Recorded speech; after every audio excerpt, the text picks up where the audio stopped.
So আমি pixel 6 unboxing করছি 1 মাসের বেশি হয়েছে। সো আমাদের একটা রিভিউর সময় হয়ে গেছে। ফার্স্ট অফ অল আমি এটার ডিজাইন খুবই পছন্দ করি। এটা ট্রু টোন ডিজাইন আমার কিছুটা পিক্সেল 2 এর কথা মনে করা দেয়, যেটা অ্যাকচুয়ালি আমার ফেভারিট একটা ফোন ডিজাইনের হিসাবে। বাট এটা একটু ছোট হলে ভালো হতো। এটা আমার কাছে যথেষ্ট বড় সড় এবং হেভি মনে হয়, বিশেষ করে পিক্সেল 5 থেকে আসার পরে এটা আরও বেশি বড় মনে হইতেছে। এটা দুই পাশে গ্লাস আছে এবং ফ্রেমটা অ্যালুমিনিয়ামের, যদিও ফ্রেমের উপরে একটা প্লাস্টিক কোডিং আছে। সো আমার কাছে সবসময় মনে হচ্ছে এটার ফ্রেমটা অ্যাকচুয়ালি প্লাস্টিকের। নর্মালি মেটাল টাচ করলে যে একটা ঠান্ডা ভাব থাকে সেটাও সেটাতে নাই। গ্লাসের ফোন ইউজ করার ক্ষেত্রে আমার কাছে মোটেই সেফ লাগে না, যদিও এটা বেশ সলিড এবং এটা ওয়াটার রেজিস্ট্যান্টও। বাটনগুলো ক্লিকি বাট কালারফুল না আগের পিক্সেলের মতো।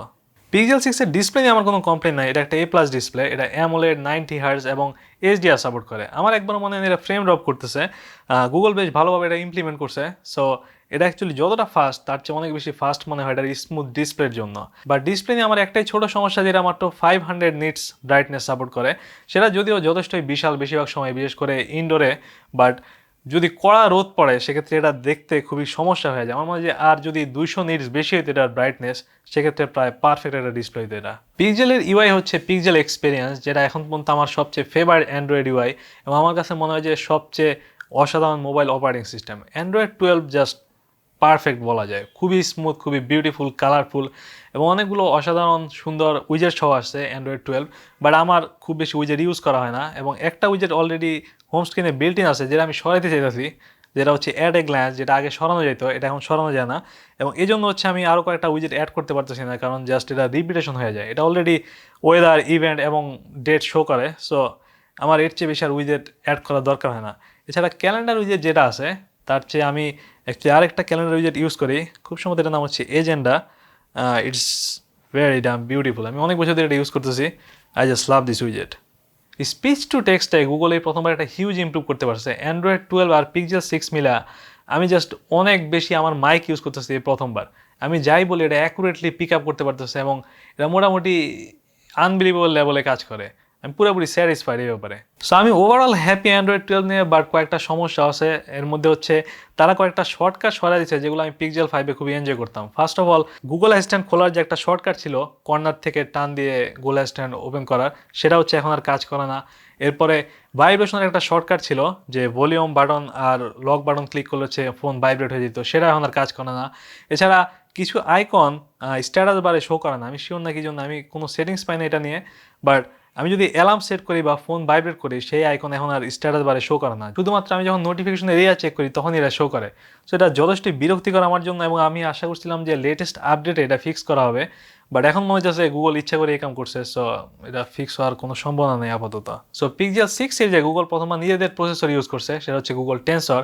সো পারফরমেন্স কোনো আনবিলিভেবল লেভেলের না, বাট পারফরমেন্স যথেষ্টই ভালো। আমি এখন কোনো ল্যাগ পাই নাই, প্রত্যেকটা অ্যাপ ইউআই স্মুথ এবং এই অ্যান্ড্রয়েড 12 এটার উপরেই বেস করে বানানো। So it's just flies on this processor এবং এটা মোটেই গরম হয় না, সেটাতে আমি কিঞ্চিত অবাক হয়েছি, কারণ এটা গুগলের প্রথম প্রসেসর ছিল, প্লাস এটা হচ্ছে স্যামসাংয়ের এক্সিনোসের উপর বেস করে বানানো এবং প্রচুর মানুষ বলে যে স্যামসাংয়ের ফোন যথেষ্ট গরম হয়ে যায়। বাট আমি আজ পর্যন্ত এই ফোন কোনোভাবেই গরম করতে পারি না, যদিও আমি খুব বেশি হাই পাওয়ারফুল গেম খেলি না, সেজন্য আমার ট্যাব বা কম্পিউটার আছে। বাট এই ফোন এখন পর্যন্ত একবারও গরম হয় না, চার্জিংয়ের সময় না, গেমিংয়ের সময় না, ভিডিও প্লেইংয়ের সময় না, কোনোভাবেই। সো হইতে পারে আমি লাকি, বাট আমি এখন পর্যন্ত পিক্সেল 6 নিয়ে এমন কোনো কমপ্লেনও পাই নাই। এরপর ব্যাটারি এফিসিয়েন্সিও যথেষ্টই ভালো। সো ব্যাটারি নিয়ে আমি একটু পরে কথা বলতেছি, but battery life on this is just dam good. So tensor যদিও পিক্সেল 5-এর প্রসেসর স্ন্যাপড্রাগন 765G এর চেয়ে যথেষ্টই ফাস্ট, খুব সম্ভবত 2 গুণ ফাস্ট বেঞ্চমার্কের হিসাবে। বাট এখনও অনেক সময় আমি ছবি তুললে ছবি লোড হয় এবং ছবি লোড হওয়াটা পিক্সেল 5-এর সবচেয়ে বড় কমপ্লেনগুলোর একটা ছিল, সেটা এখনও পুরোপুরি দূর হয় নাই। সো আমি আশা করছি পিক্সেল 7-এ বা টেন্সরের সেকেন্ড জেনারেশনে আমরা পুরোপুরি একটা স্মুথ এক্সপিরিয়েন্স পাবো, যে ছবি তোলার পরপরই লোড হয়ে গেছে, কারণ পিক্সেল প্রচুর প্রসেসিং করে প্রত্যেকটা ছবিতে। সো এটা এখনও কিছুটা লোড হয়। সো এরপর ক্যামেরা, পিক্সেলের ক্যামেরা সবসময় অসাধারণ এবং পিক্সেল 5-এর থেকে পিক্সেল 6-এর ফটো এবং ভিডিও কোয়ালিটি দুইটাই ভালো। যদিও তারা ইমপ্রুভ করছে, বাট ইমপ্রুভ মোটেই হিউজ না, খুবই খুবই স্লাইটলি ইমপ্রুভ করছে। আমার মনে হয় যে পিক্সেল 5 থেকে পিক্সেল 6-এ গেলে আপনি টেরই পাবেন না যে অ্যাকচুয়ালি কিছুটা ইমপ্রুভ হয়েছে, এক্সেপ্ট আপনি যখন খালি ক্লোজ রেঞ্জে কোনো ছবি তোলেন তখন হচ্ছে ন্যাচারাল ব্লার পাওয়া যায়, তখন একটা বড় পার্থক্য পাওয়া যায়, যেটা পিক্সেল 5-এ পাওয়া যেত না। সো আমি অলরেডি একটা সেপারেট ভিডিও করছি ক্যামেরা কোয়ালিটি নিয়ে, আপনি সেটা দেখতে পারেন আরও বেশি তথ্যের জন্য। এটার স্পিকার লাউড এবং ক্লিয়ার, বাট এটার কোনো বেজ নাই। আই মিন অলমোস্ট কোনো বেজই নাই। সো এটাতে স্টোরিও স্পিকার সাপোর্ট করে, এআরপিসি স্পিকার সহ। সো একটা ভালো সেপারেশন পাওয়া যায়, যেটা হচ্ছে পিক্সেল 5-এ পাওয়া যেত না, কারণ সেটাতে একটা স্পিকার ছিল স্ক্রিনের মধ্যে বিল্ট ইন।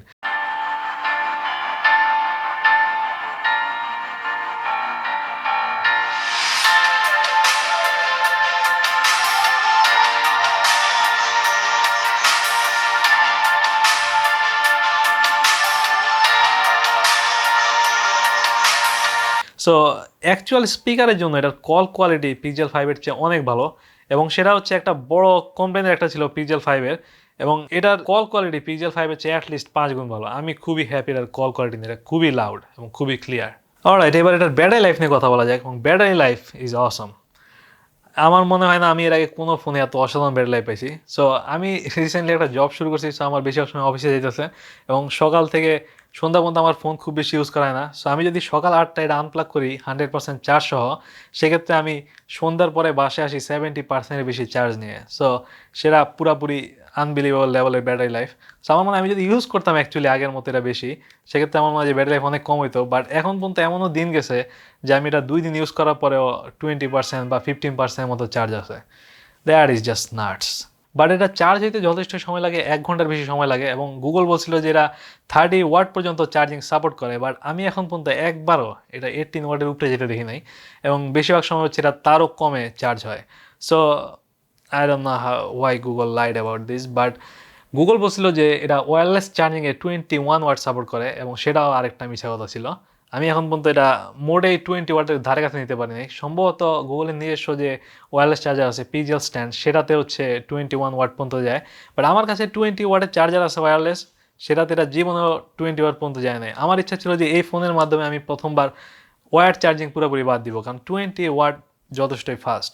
সো সেই ইচ্ছার পূরণ হয় নাই, কারণ এটা ওয়্যারলেস চার্জিংয়ের ক্ষেত্রে খুবই আস্তে চার্জ হয়। But still battery life is awesome. Okay, এবার একটা সমস্যা নিয়ে কথা বলা যাক। প্রথম কথা হচ্ছে এটার ফিঙ্গারপ্রিন্ট সেন্সর এখনও ফালতু, জানুয়ারি আপডেটের পরেও। সো জানুয়ারি আপডেট নিয়ে আমি খুবই আশাবাদী ছিলাম, এবং আমরা সেরকমই রুমার শুনে আসতেছিলাম যে গুগল জানুয়ারি আপডেটে অনেক কিছু ফিক্স করবে। বাট ফিঙ্গারপ্রিন্ট সেন্সর এখনও আমার ইউজ করা সবচেয়ে ফালতু ফিঙ্গারপ্রিন্ট সেন্সর। সো আমি আমার মধ্যে যতগুলো থ্রেড ঘাটাইলাম এটা নিয়ে, এর মেন কারণটা হচ্ছে আমি এটাতে একটা স্ক্রিন প্রোটেক্টর ইউজ করতেছি, এবং সেটা হচ্ছে মেন কালপ্রিট এই ফিঙ্গারপ্রিন্ট সেন্সর খারাপ হওয়ার জন্য। সো যদিও এই স্ক্রিন প্রোটেক্টরের জন্য ফিঙ্গারপ্রিন্ট সেন্সর খুবই উইয়ার্ডলি কাজ করতেছে, বেশিরভাগ সময় এটা কাজ করে না। আমাকে হচ্ছে মহাকাল আগের মতো হচ্ছে প্যাটার্ন ইউজ করে এটা আনলক করা লাগতেছে, এবং সেটা হচ্ছে এখন পর্যন্ত সবচেয়ে বড় সমস্যা এই ফোনের আমার জন্য। বাট আমি অবশ্যই স্ক্রিন প্রোটেক্টর সরাবো না, কারণ কেস ছাড়া ফোন ইউজ করা যায়, স্ক্রিন প্রোটেক্টর ছাড়া ইউজ করা আমার জন্য টাফ। খুবই স্ক্র্যাচে হচ্ছে এটা 2-1 মাসেই আনইউজেবল হয়ে যাবে আর কি। বাট ইভেনচুয়ালি আমার মনে হয় এটা করা লাগতে পারে, কারণ এটা খুবই অ্যানোয়িং।